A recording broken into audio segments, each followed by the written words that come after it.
बिस्मिल्लाहिर्रहमानिर्रहीम। तव्हां सभिनी खे मुंहिंजी तरफ़ां रमज़ान मुबारक। अॼु पहिरीं रमज़ान आहे, 25 अप्रैल 2020। हिन वक़्त ताईं कोरोना केसिस जी तादादु सूबे सिंध में 4232 थी वई आहे।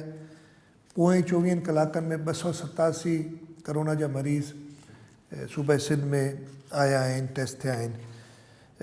802 मरीज़ जेके आहिनि उहे सिहतयाबती घरनि में वञी चुका आहिनि। टोटल 78 ॼणा हिन कोरोना वायरस जी वजह सां वफ़ात पाए चुका आहिनि ऐं पोएं 24 कलाकनि में 3 ॼणा पंहिंजी ज़िंदगी विञाए वेठा आहिनि हिन मर्ज़ जे हवाले सां। मुंहिंजो अॼु जो मक़सदु तव्हांखे ॿुधाइणो आहे त रमज़ान शरीफ़ शुरू थी वियो आहे, गर्मियूं बि वधी वियूं आहिनि। गर्मियुनि में जिस्म में पाणीअ जी कमी थी वेंदी आहे।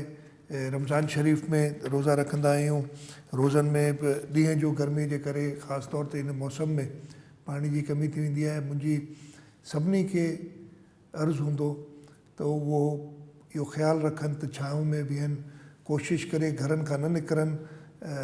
रमज़ान शरीफ़ में ख़ासि तौर ते बिला वजह त ईअं असां चयो आहे त घरनि खां निकिरण जी का ज़रूरत न आहे। को ख़ासि अहिड़ी ॻाल्हि कमु थिए त पोइ भले घरनि खां निकिरो, पर एहतियात तमामु ज़रूरी आहे। ख़ासि तौर ते जेके उमिरि रसीदा माण्हू आहिनि या जेके बीमारियूं आहिनि उन्हनि खे अर्ज़ु आहे त महिरबानी करे घरनि खां न निकिरनि। इहो वायरस सॼे सिंध में आहे। पोएं 24 कलाकनि में मां तव्हांखे रुॻो ॿुधायां त लाड़काणे ज़िले में 17 केस थिया आहिनि, हैदराबाद ज़िले में 13 ऐं शिकारपुर में 11 केस थिया आहिनि, सखर में 7 केस थिया आहिनि।